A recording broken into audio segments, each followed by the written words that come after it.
Well, hello and welcome to another Faith, Philosophy and Life. Me, Mr. Shelton.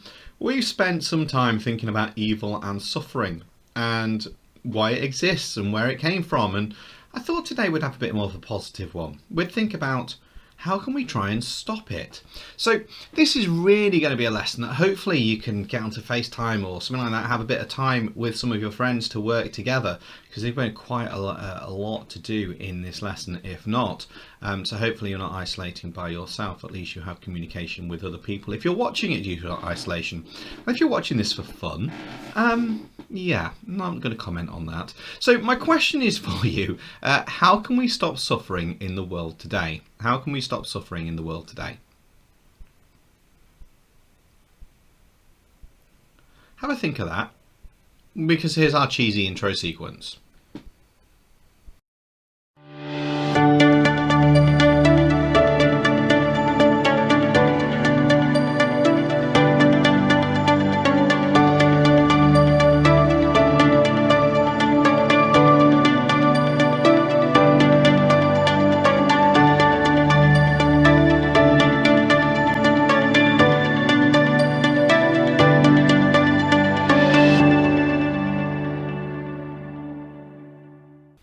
Okay, so one thing I would hope you've probably come up with, one way we can stop suffering is by actually using charities.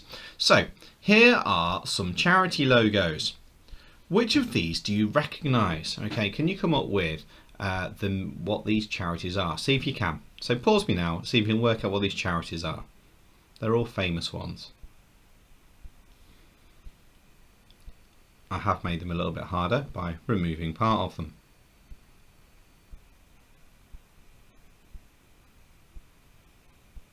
Okay, I'm going to go through those answers, so make sure you pause me if you've got them down.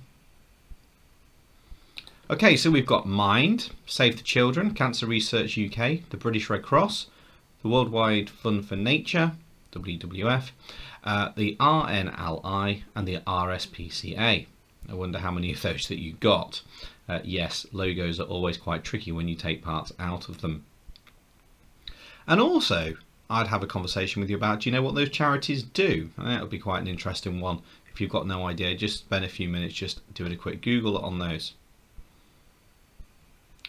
Our title today, though, is How do charities try to obtain donations? Because let's be honest, charities are all about donations, because they've got to have our money for them to be there. That's the whole point of them charities. They're not government funded, they're funded through donations. So how do charities try to obtain donations?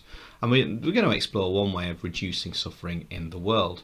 You do need to get the title down. As I do always say, you need to pause me wherever it's convenient, and you'll need to come back to me at any point, and please send your work through to your teachers at the end of this lesson. So it's going to be good if you could say one thing that makes a good advert to try and help reduce suffering. It's going to be great if you can explain what a charity does to help people in difficulty, and even better if you can create a persuasive speech to encourage donations to a charity of your choice. So you're going to own this as we go. So it'll be a writer, a team worker if you're doing this, manage to do it on FaceTime or whatever with somebody else, or independent inquirer. So we're going to look at some logos. We've done that. We're going to look at discussion, media clip, the main task, and then the presentation you're going to be working on. So I'd like you to think about this for a second.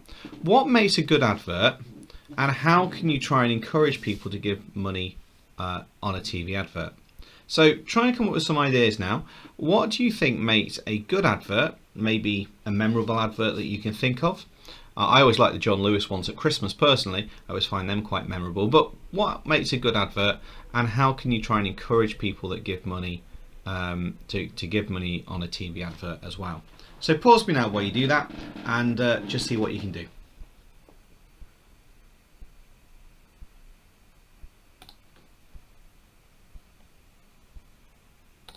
Okay, so we're going to watch a clip. This is a Christian Aid advert, and I'd like you to watch this and to reflect afterwards, after you've seen it. How is this similar or different to your ideas? And how do you think charities help reduce evil and suffering in the world? So let's watch this Christian Aid clip now, and then we'll come back to me.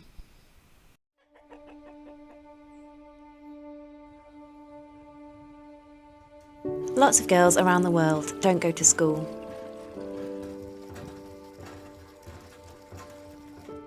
Girls like Kadiatu, who lives here in Sierra Leone in West Africa.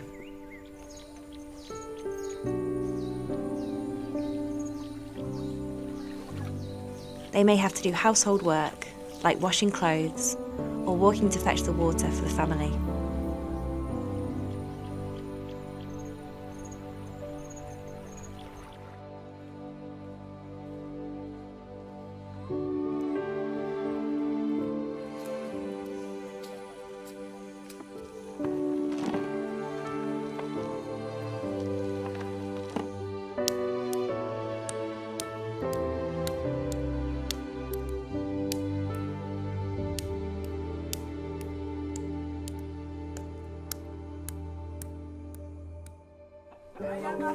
And preparing food for their little sisters and brothers.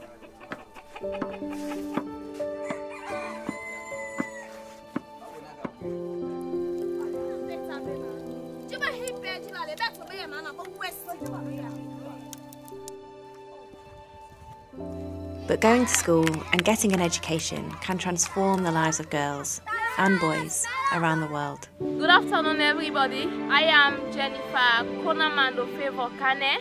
Before these days, our forefathers never recognized women as people and good people in the community. But in our own generation now, women should be leaders. 4, 5. Educating girls is not an option but necessity.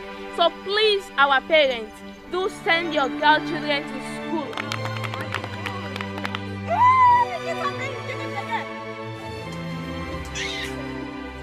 When you educate a girl, you have educated the whole nation.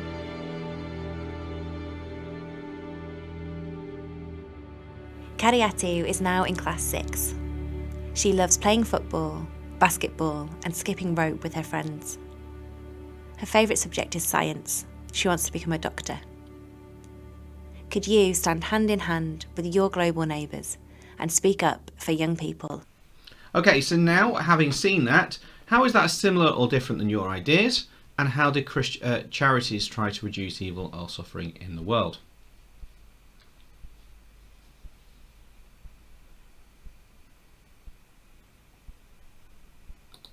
Okay, so hopefully now we've thought about what makes a good advert to reduce suffering. Hopefully we've talked about a charity that tries to help people in difficulty, and this now gets on to the final part, which is the persuasive speech.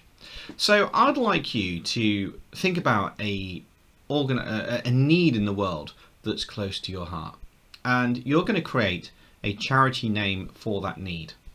And therefore it's going to obviously have a clear focus. It can't just be to raise money for your pocket.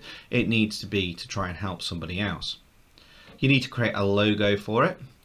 I'd like you to create a 200-word speech. That's about a 1 minute 30 or to 2 minutes long speech for an advert that could be on the radio or the TV.